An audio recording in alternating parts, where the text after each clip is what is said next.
ನಮಸ್ಕಾರ ರಿವ್ಯೂ ಚಾನೆಲ್ಗೆ ಸ್ವಾಗತ. ನಾನು ಸೌಖ್ಯ ಗಾಂವ್ಕರ್. ರಾಹುಲ್ ಗಾಂಧಿಯವರು ಈ ಸಲ ತಮ್ಮ ಒಂದು ಎಕ್ಸಾಂಪಲ್ನಿಂದಾಗಿ ಸಿಕ್ಕಾಪಟ್ಟೆ ಟ್ರೋಲ್ಗೆ ಒಳಗಾಗಿದ್ದಾರೆ. BJPಯವರಂತೂ ಬಿದ್ದು ಬಿದ್ದು ಕಾಲೆಳಿತಾ ಇದ್ದಾರೆ. ಹಾಗಾದರೆ ರಾಹುಲ್ ಗಾಂಧಿಯವರ ಈ ಮಾತಿನ ಅರ್ಥವೇನು? ದೊಡ್ಡ ದೊಡ್ಡ ಎಕ್ಸ್ಪರ್ಟ್ಗಳೇ ಕಂಗಾಲಾಗಿ ಹೋಗಿದ್ದಾರೆ ರಾಹುಲ್ ಗಾಂಧಿಯವರ ಈ ಎಕ್ಸಾಂಪಲ್ಗೆ ಅಂತ ಈಗ ವ್ಯಂಗ್ಯ ವ್ಯಕ್ತವಾಗ್ತಿರೋದು. ಸೋಷಿಯಲ್ ಮೀಡಿಯಾದಲ್ಲಂತೂ ಇದು ಸಿಕ್ಕಾಪಟ್ಟೆ ವೈರಲ್ ಆಗ್ತಿದೆ ವಿಡಿಯೋ. ಮತ್ತೊಂದು ಕಡೆ ತನ್ನನ್ನೇ ತಾನು ಟ್ರೋಲ್ ಮಾಡ್ಕೊಂಡಿದ್ದಾರೆ ರಾಹುಲ್ ಗಾಂಧಿಯವರು. ಏನದು ವಿಚಾರ? ಡೀಟೇಲ್ಸ್ ಇರ್ತಾ ಹೋಗ್ತೀವಿ. ಮಿಸ್ ಮಾಡಿದೆ ನಮ್ಮ ಚಾನಲ್ನ ಸಬ್ಸ್ಕ್ರೈಬ್ ಮಾಡಿ, ನಿಮ್ಮ ಅಭಿಪ್ರಾಯ ಕಮೆಂಟ್ ಮಾಡಿ ತಿಳಿಸಿ. ಎಸ್ ವೀಕ್ಷಕರೇ, ರಾಹುಲ್ ಗಾಂಧಿಯವರು ಏನು ಬೇಕಾದರೂ ಮಾತಾಡೋದಕ್ಕೆ ಸ್ವತಂತ್ರರು. ಅಂದರೆ ಅವ್ರಿಗೆ ಎಷ್ಟು ಈ ದೇಶದಲ್ಲಿ ನಿಂತು ಅಥವಾ ವಿದೇಶದಲ್ಲಿ ನಿಂತು ಏನೇನು ವ್ಯಾಪ್ತಿ ಇದೆಯೋ ಅದನ್ನು ಮಾತಾಡೋದಕ್ಕೆ ಸ್ವತಂತ್ರರಿದ್ದಾರೆ. ಆದರೆ ಅವರು ಒಬ್ಬರು ಜವಾಬ್ದಾರಿಯುತ ಸ್ಥಾನದಲ್ಲಿರೋರು. ಈ ದೇಶದ LOP ಆಗಿರೋದ್ರಿಂದಾಗಿ, ವಿರೋಧ ಪಕ್ಷ ನಾಯಕ ಆಗಿರೋದ್ರಿಂದಾಗಿ ಅವ್ರು ಮಾತಾಡಿದ್ದೆಲ್ಲ ಗಮನ ಸೆಳೆಯುತ್ತೆ. ಮತ್ತು ಅವರ ಜವಾಬ್ದಾರಿಯುತ ಸ್ಥಾನವನ್ನು ಮರೆತ್ರ ಅಂತ ಕೆಲವೊಂದು ಸಲ ಟೀಕೆಗೂ ಒಳಗಾಗ್ತಾರೆ. ಫಾರ್ ಎಕ್ಸಾಂಪಲ್, ಕೊಲಂಬಿಯಾದಲ್ಲಿ ಅವ್ರು ಮಾತಾಡಿ ಬಂದ್ರಲ್ಲ, ವಿದೇಶದಲ್ಲಿ ನಿಂತು ಭಾರತದ ಪ್ರಜಾಪ್ರಭುತ್ವ ವ್ಯವಸ್ಥೆಯನ್ನು ಅಣಕಿಸಿದ್ರಲ್ಲ ಅನ್ನೋದೆಲ್ಲ ಆಕ್ರೋಶಕ್ಕೆ ಕಾರಣ ಆಗಿರೋ ಹೊತ್ತಲ್ಲಿ ಇನ್ನೊಂದು ವಿಷಯ ಈಗ ಹಾಸ್ಯಾಸ್ಪದವಾಗಿ ಸಿಕ್ಕಾಪಟ್ಟೆ ವೈರಲ್ ಆಗ್ತಿದೆ. ನೋಡಿ, ಅವರು ಅಧಿಕಾರ ವಿಕೇಂದ್ರೀಕರಣ ವ್ಯವಸ್ಥೆ, ಅದರ ಲಾಭ, ಅದರ ಕುರಿತು ಮಾತಾಡ್ತಿರ್ತಾರೆ. ಕೊಲಂಬಿಯಾ ವಿವಿಯ ಎಂಜಿನಿಯರಿಂಗ್ ಕಾಲೇಜ್ ವಿದ್ಯಾರ್ಥಿಗಳ ಮುಂದೆ ಮಾತಾಡೋಕೆ ಹೋಗ್ತಾರೆ. ಎಂಜಿನಿಯರಿಂಗ್ ಕಾಲೇಜಲ್ಲಿದ್ದೀನಿ, ಅದೇ ರೀತಿಯಲ್ಲಿ ಎಕ್ಸಾಂಪಲ್ ಕೊಡಬೇಕು ಅಂತ ಟ್ರೈ ಮಾಡಿದ್ರು ಅವರು. ಯಾಕಿಷ್ಟು ಕಾಂಪ್ಲಿಕೇಟ್ ಮಾಡಿದ್ರು, ಅವ್ರು ಏನು ಹೇಳಕ್ಕೆ ಹೊರಟಿದ್ರು ಅನ್ನೋದಲ್ಲಿ ಕೂತಿದ್ದವ್ರಿಗೆ ಅರ್ಥ ಆಯಿತೋ ಇಲ್ವೋ ಅನ್ನೋ ರೀತಿಯಲ್ಲಿ ಕಾಲೆಳೆಯಲಾಗ್ತಿದೆ. ಈಗ ಟ್ರೋಲ್ ಮಾಡ್ತಿದ್ದಾರೆ. ರಾಹುಲ್ ಗಾಂಧಿಯವರ ಎಂಜಿನಿಯರಿಂಗ್ ಜ್ಞಾನವನ್ನು ಕೇಳಿದ ಬಳಿಕ ಹಾರ್ಲೆ ಡೇವಿಡ್ಸನ್ನಿಂದ ಹಿಡಿದು ಟೊಯೋಟಾದವರೆಗೆ ಎಂಜಿನಿಯರ್ಗಳು ಎದೆ ಚಚ್ಚಿಕೊಳ್ತಿದ್ದಾರೆ. ರಾಹುಲ್ ಗಾಂಧಿ ಹೇಳಿಕೆ ಮೂರ್ಖತನದ್ದು. ಇನ್ನೂ ಯಾರಿಗಾದರೂ ರಾಹುಲ್ ಜ್ಞಾನದ ಬಗ್ಗೆ ಅನುಮಾನ ಇದ್ದರೆ ಈಗ ಅದು ಪೂರ್ಣವಾಗಿ ಅಳಿಸೋಗಿರುತ್ತೆ ಅಂತ BJP ವ್ಯಂಗ್ಯವಾಡ್ತಿದೆ. ರಾಹುಲ್ ಗಾಂಧಿಯವ್ರ ಬಗ್ಗೆ ಇನ್ನೂ ಇಲ್ಲ, ಇವ್ರಿಗೆ ಏನೋ ಭಯಂಕರ ಆಲೋಚನೆಗಳಿವೆ ಇವ್ರ ಬಳಿ ಅಂತ ಯಾರ್ಯಾದ್ರು ಡೌಟಲ್ಲಿದ್ದರೆ ದಯವಿಟ್ಟು ಇದನ್ನು ನೋಡಾದರೂ ಕ್ಲಿಯರ್ ಮಾಡ್ಕೊಳ್ಳಿ ಅಂತ ವಿಡಿಯೋ ಬಿಟ್ಟು ವೈರಲ್ ಮಾಡ್ತಿದ್ದಾರೆ. ಏನಂತ ಹೇಳ್ತಾರೆ ಅವರು ರಾಹುಲ್ ಗಾಂಧಿಯವರು? ಹಾಗಾದರೆ ನೋಡಿ, ವಿದ್ಯಾರ್ಥಿಗಳನ್ನು ಉದ್ದೇಶಿಸಿ ಮಾತಾಡ್ತಿರ್ತಾರೆ ಅವರು. ಮೋಟಾರ್ ಸೈಕಲ್ ಯಾಕೆ 100 kg ಭಾರ ಇರುತ್ತೆ, ಕಾರ್ ಯಾಕೆ 3000 kg ಭಾರ ಇರುತ್ತೆ ಅಂತ ಪ್ರಶ್ನೆ ಕೇಳ್ತಾರೆ. ಒಬ್ಬ ವ್ಯಕ್ತಿ ಚಲಾಯಿಸುವ ಕಾರಿಗೆ 3000 kg ಲೋಹ ಬೇಕು, 100 kg ತೂಕ ಇರೋ ಬೈಕಲ್ಲಿ ಇಬ್ಬರು ಪ್ರಯಾಣ ಮಾಡ್ತಾರಲ್ಲ ಅಂತ ಹೇಳ್ತಾರೆ ಅವರು. ಆಮೇಲೆ ಇಬ್ಬರು ಪ್ರಯಾಣಿಕರ ಹೊತ್ತೊಯ್ಯಬಲ್ಲ ಬೈಕ್ಗೆ 150 kg ಲೋಹ ಸಾಕಾಗಿದ್ರೆ ಕಾರಿಗೆ ಏಕೆ 3000 kg ಲೋಹ ಹಾಗಾದರೆ ಅಂತ ಯಾರಿಗಾದ್ರೂ ಗೊತ್ತಾ ಅಂತ ಪ್ರಶ್ನೆ ಮಾಡ್ತಾರೆ. ಜೊತೆಗೆ ನನ್ನ ಪ್ರಶ್ನೆಗೆ ಉತ್ತರ ಸಾಂಪ್ರದಾಯಿಕ ಇಂಧನದಿಂದ ಎಲೆಕ್ಟ್ರಿಕ್ ಬದಲಾವಣೆಯಲ್ಲಿ ಅಡಗಿದೆ ಅಂತ ಹೇಳ್ತಾರೆ. ಬಳಿಕ ತಮ್ಮ ಪ್ರಶ್ನೆಗೆ ತಾವೇ ಉತ್ತರ ಕೊಡೋದಕ್ಕೆ ಶುರು ಮಾಡ್ತಾರೆ ರಾಹುಲ್ ಗಾಂಧಿಯವರು. ಏನಕ್ಕೆ ಅಂತ ಅಲ್ಲಿ ಉತ್ತರ ಏನೇನೋ ಕೊಡೋಕ್ಕೆ ಟ್ರೈ ಮಾಡ್ತಾರೆ, ಅಲ್ಲಿ ವಿದ್ಯಾರ್ಥಿಗಳನ್ನು ಕೇಳ್ತಾರೆ. ಬಟ್ ಅದಕ್ಕೆ ಕನ್ವಿನ್ಸ್ ಆಗದೆ ರಾಹುಲ್ ಗಾಂಧಿ ಅವರು ತಾವೇ ಉತ್ತರ ಕೊಡೋಕೆ ಹೋಗ್ತಾರೆ. ಇದಕ್ಕೆ ಉತ್ತರ ಏನಂದರೆ, ಎಂಜಿನ್ ಅಪಘಾತವಾದಾಗ ನಿಮ್ಮನ್ನು ಕೊಲ್ಲುವುದು ಯಾವುದು? ವೆಹಿಕಲಲ್ಲಿ ಎಂಜಿನ್ನೇ. ಮೋಟಾರ್ ಸೈಕಲ್ ಹಗುರವಾಗಿರುತ್ತೆ, ಬೈಕ್ ಅಪಘಾತವಾದಾಗ ಎಂಜಿನ್ ನಿಮ್ಮಿಂದ ದೂರ ಆಗುತ್ತೆ.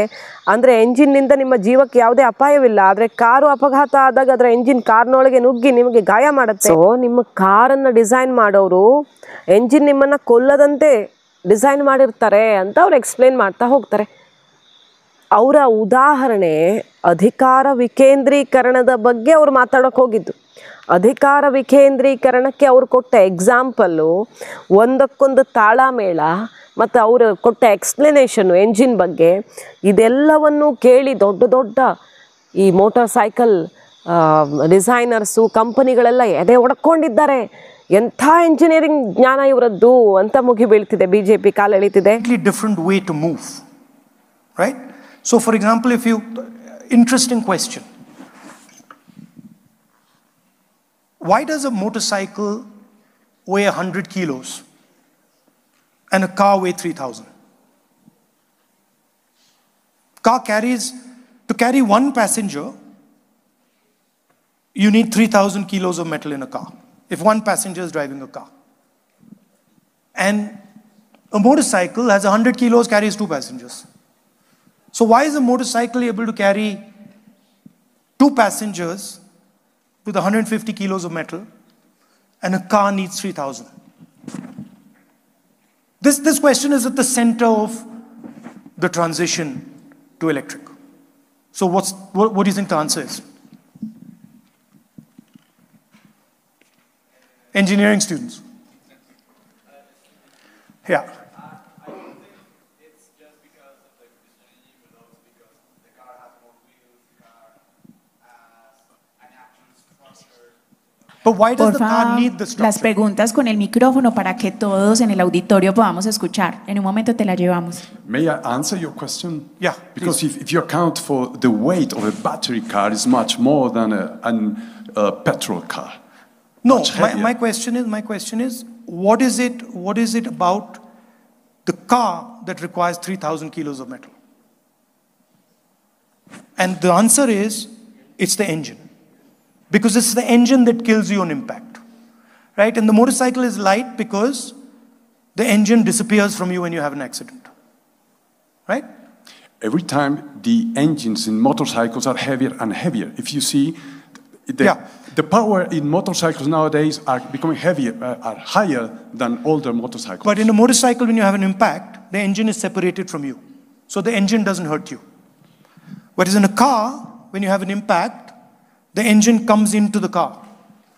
So the entire car is designed to stop the engine from killing you. The electric motor breaks that centralized energy system. The electric motor allows you to put a motor there, put a motor there, put a motor there, put a motor there. So the electric motor is a decentralization of power. And that's really its effectiveness. Electric ಮೋಟಾರ್ಗಳು ಕೇಂದ್ರೀಕೃತ ಇಂಧನ ವ್ಯವಸ್ಥೆ ಹೊಂದಿಲ್ಲ, ಬದಲಾಗಿ ಬೇರೆ ಬೇರೆ ಸ್ಥಳಗಳಲ್ಲಿ ಮೋಟಾರ್ಗಳನ್ನು ಹೊಂದಿದೆ. ಎಲೆಕ್ಟ್ರಿಕ್ ಮೋಟಾರ್ ಎಂದರೆ ಅಧಿಕಾರದ ವಿಕೇಂದ್ರೀಕರಣ ಮತ್ತು ಅದು ಹೆಚ್ಚು ಪರಿಣಾಮಕಾರಿ ಅಂತ ವಿಕೇಂದ್ರೀಕರಣವನ್ನು ವಿವರಿಸಿದ್ದಾರೆ ಅವರು. ಪರೋಕ್ಷವಾಗಿ ಭಾರತದಲ್ಲಿ NDA ಸರ್ಕಾರ ಅಧಿಕಾರ ವಿಕೇಂದ್ರೀಕರಣಕ್ಕೆ ಒತ್ತು ಕೊಡ್ತಿಲ್ಲ ಅಂತ ಅಟ್ಯಾಕ್ ಮಾಡೋಕೆ ಹೋಗಿದ್ದು. NDA ಮೇಲೆ BJP ಮೇಲೆ ಅಟ್ಯಾಕ್ ಮಾಡೋಕೆ ಹೋಗಿದ್ದು. ಆದರೆ ಯಾರಿಗಾದರೂ ಒಬ್ರಿಗಾದರೂ ಅರ್ಥ ಆಗೋ ಥರ ಹೇಳ್ಬೋದಿತ್ತಲ್ವಾ ಅನ್ನೋ ರೀತಿ ವ್ಯಂಗ್ಯಕ್ಕೆ ಒಳಗಾಗಿದೆ. ಇದು ರಾಜ್ಯಗಳ ಮೇಲೆ ಅಧಿಕಾರ ಚಲಾಯಿಸ್ತಿದ್ದಾರೆ ಅಂತ ವಿಶ್ಲೇಷಿಸುವ ಪ್ರಯತ್ನವನ್ನು ಅವರು ಮಾಡಿದ್ದಾರೆ ರಾಹುಲ್ ಗಾಂಧಿ ಅವರು. ಆ ವಿಡಿಯೋ ಈಗ ಸಿಕ್ಕಾಪಟ್ಟೆ ಟ್ರೋಲ್ ಆಗ್ತಿದೆ. BJPಗರಂತೂ ಏನು ಜ್ಞಾನ ಇವರದ್ದು, ದಯವಿಟ್ಟು ಯಾರಾದರೂ ಡೌಟ್ ಇದ್ದರೆ ಇವತ್ತೇ ಕ್ಲಿಯರ್ ಮಾಡ್ಕೊಳ್ಳಿ ಅಂತ ಟ್ರೋಲ್ ಮಾಡ್ತಿದ್ದಾರೆ. ಇನ್ನೊಂದು ತಮ್ಮನ್ನೇ ತಾವು ಟ್ರೋಲ್ ಮಾಡ್ಕೊಂಡ್ರೆ ರಾಹುಲ್ ಗಾಂಧಿ ಅವರು ಅಂತ ಅನ್ನಿಸ್ತಿರೋ ವಿಡಿಯೋ ಏನಪ್ಪ ಅಂದರೆ, ನನಗೆ ಸಿಕ್ಕಾಪಟ್ಟೆ ಸೋಷಿಯಲ್ ಮೀಡಿಯಾ ಫಾಲೋವರ್ಸ್ ಇದ್ದಾರೆ, ಹೌದು, ಆದರೆ ನಾನೇ ಅದನ್ನು ನಿಜ ಅಂತ ನಂಬಲ್ಲ ಅನ್ನೋ ಅರ್ಥದಲ್ಲಿ, ಅಂದರೆ ಫೇಕ್ ಅಂತನ, ಅದು ಎಲ್ಲ ಸುಳ್ಳು ಫಾಲೋವರ್ಸ್ ಇವರೆಲ್ಲ ಅನ್ನೋ ರೀತಿಯಲ್ಲ. ತನಗಿರೋ ಫಾಲೋವರ್ಸ್ ಬಗ್ಗೆ ತಾನೇ ಈ ರೀತಿ ಟ್ರೋಲ್ ಮಾಡ್ಕೊಂಡ್ರ ರಾಹುಲ್ ಗಾಂಧಿ ಅವರು. ಆ ಮೂಲಕ ರಾಜಕಾರಣದಲ್ಲಿ ತಮಗಿರೋ ಸೀರಿಯಸ್ನೆಸ್ಸನ್ನು ತೋರಿಸಿದ್ರ. ಇದೆಲ್ಲ ಚರ್ಚೆಗೆ ಗ್ರಾಸವಾಗಿದೆ ರಾಹುಲ್ ಗಾಂಧಿ ಅವ್ರ ಮಾತು.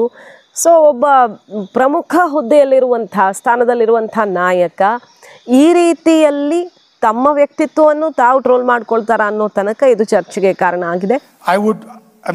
I have a big social media presence. I would not rely on that thing. That thing is a lot of fluff. Be careful. ಮತ್ತೆ ಅವರು ಕೊಲಂಬಿಯಾದಲ್ಲಿ ಬಹಳ ಕಾಂಟ್ರವರ್ಷಿಯಲ್ ಆಗಿ ಮಾತಾಡಿ ಬಂದರು, ಮತ್ತೆ ದೇಶವನ್ನು ಅಣಕಿಸಿ ಬಂದರು ಅಂತ ಆಕ್ರೋಶ ಎದ್ದಿರೋ ಹೊತ್ತಲ್ಲಿ ಈಗ ಈ ವಿಡಿಯೋಗಳು ಕೂಡ ಟ್ರೋಲ್ ಆಗ್ತಿರೋದು, ಸೋಷಿಯಲ್ ಮೀಡಿಯಾದಲ್ಲಿ ಸಿಕ್ಕಾಪಟ್ಟೆ ಚರ್ಚೆಗೆ ಗ್ರಾಸವಾಗಿರೋದು. ಬಿಹಾರ ಚುನಾವಣೆಯ ಹೊತ್ತಲ್ಲಿ ರಾಹುಲ್ ಗಾಂಧಿಯವರು ವಿದೇಶಕ್ಕೆ ಹೋಗಿದ್ದೇ ದೊಡ್ಡ ಎಡವಟ್ಟಾಯ್ತಲ್ಲ ಅಂತ ಅವರ ಮಿತ್ರರೇ ಕೈ ಹಿಸ್ಕಿಕೊಳ್ತಿದ್ದಾರೆ ಅನ್ನೋದು ವಿಚಾರ ಕೇಳಿಬರ್ತಿರೋದು.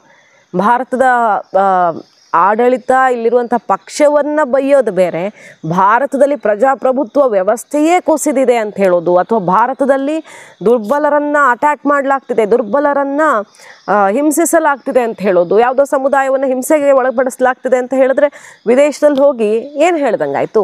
ಮೊದಲೇ ಫಾರಿನರ್ಸು ತಮ್ಮಲ್ಲೇ ಹೆಗಣ ಸತ್ತು ಬಿದ್ದಿದ್ರು ಭಾರತದಲ್ಲಿ ನೊಣ ತೋರ್ಸಕ್ಕೆ ಬರೋರು. ಅಲ್ಲಿ ಅಲ್ಪಸಂಖ್ಯಾತರನ್ನು ಹೇಗೆ ಟಾರ್ಗೆಟ್ ಮಾಡ್ತಾರೆ, ಯಾವ್ಯಾವ ದೇಶದಲ್ಲಿ ಪರಿಸ್ಥಿತಿ ಹೇಗಿದೆ, ಭಾರತದಲ್ಲಿ ಅಲ್ಪಸಂಖ್ಯಾತರ ಸ್ಥಾನಮಾನ ಹೇಗಿದೆ ಅನ್ನೋದನ್ನು ಯಾರಾದರೂ ನೋಡಬಹುದು.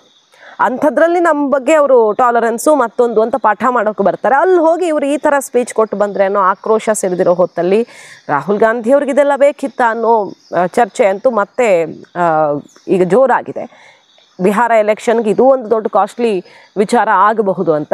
ಈ ಹೊತ್ತಲ್ಲಿ ಸೀರಿಯಸ್ನೆಸ್ ಇಲ್ಲದ ನಾಯಕ ಅನ್ನೋ ರೀತಿ BJPಗರಿಗೆ ಮತ್ತೊಂದು ಅಸ್ತ್ರ ಸಿಕ್ಕಿದೆ.